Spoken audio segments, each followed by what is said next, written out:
하나님의 말씀 마가복음 9장의 14절부터 29절입니다.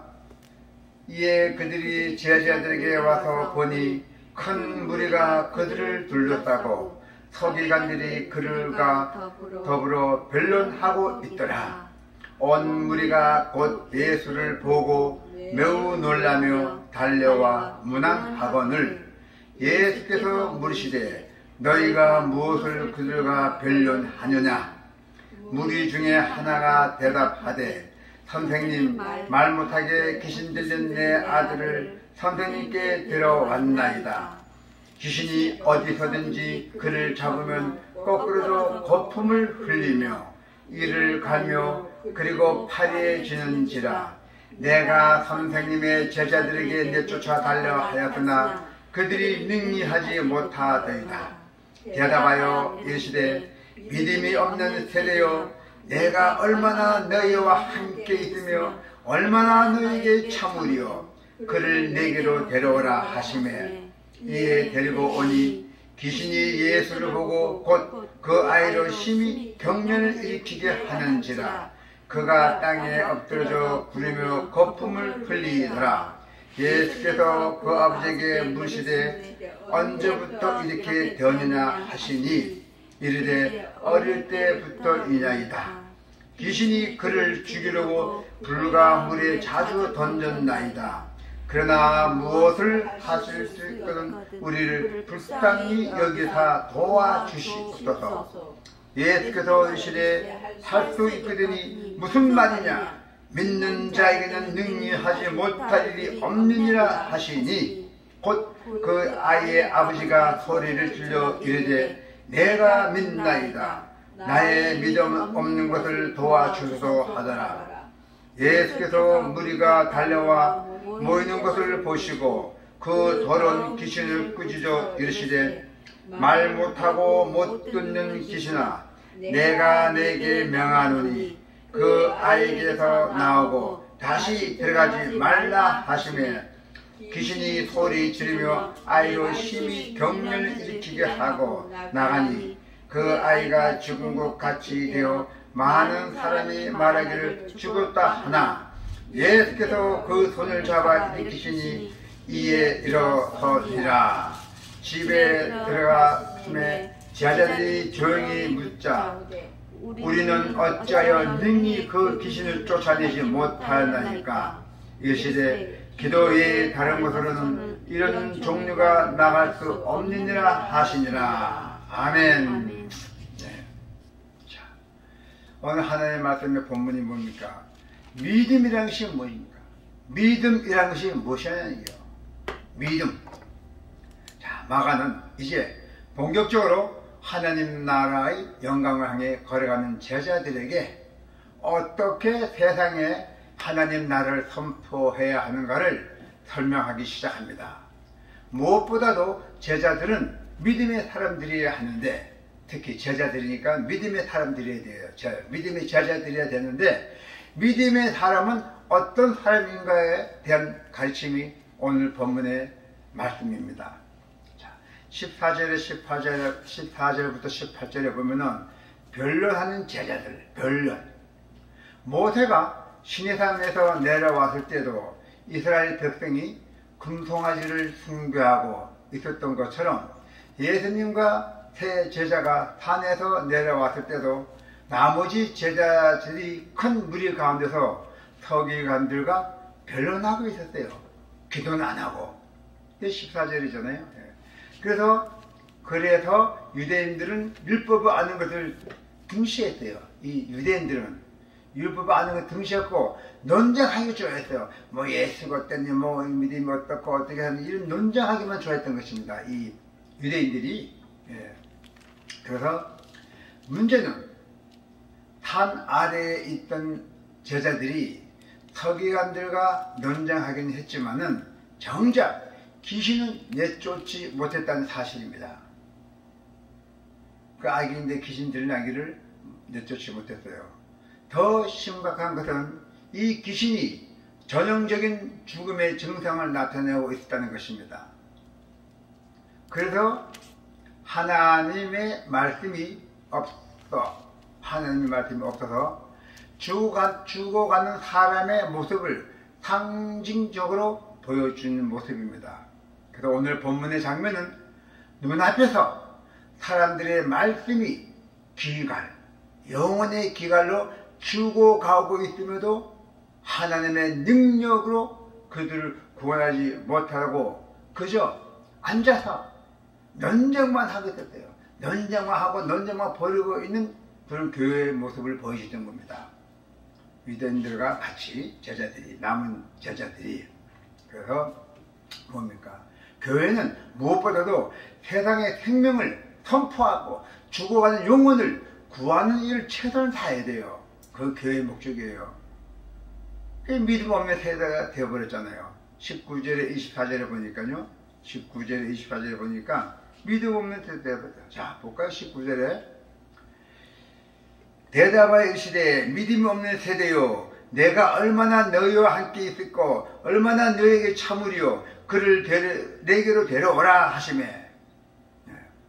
얼마 지나지 않으면은 예수님을 대신해야 할 제자들이, 예수님이 하늘로 올라갈 때 보면은, 올라가게 되면 제자들이 예수님 역할을 다 해야 돼요.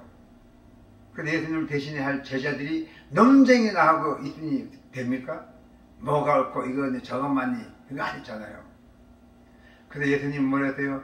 믿음이 없는 세대요라고 탄식할 수밖에 없었어요. 귀신 들린 아이는 사실상 죽은 것이나 다름없었어요.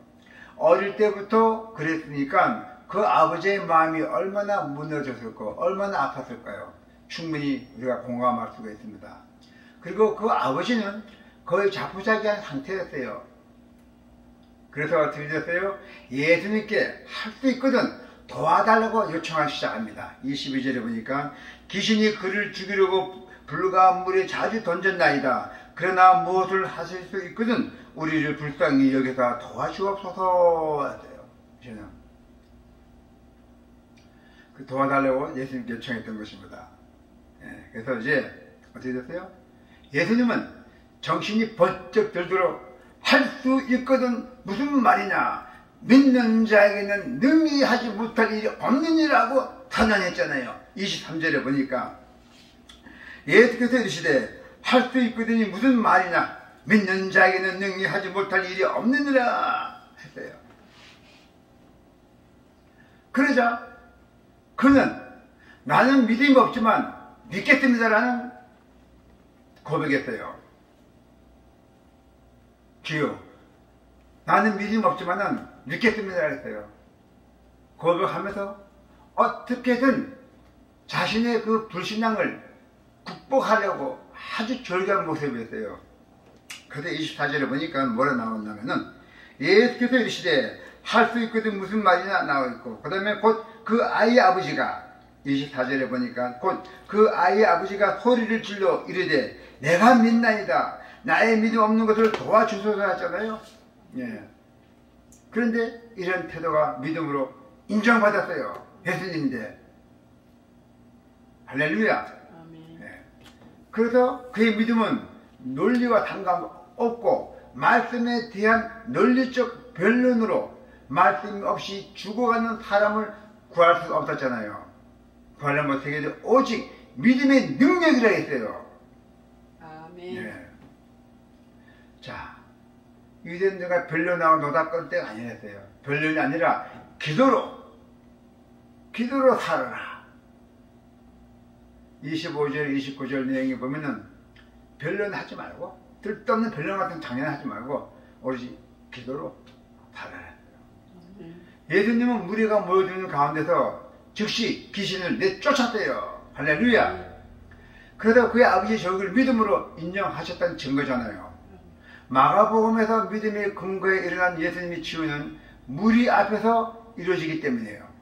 본 앞에 직접 이루어져요. 귀신이 떠나가자 아이가 죽은 것 상태가 되어 쭉 이렇게 처져 있었어요.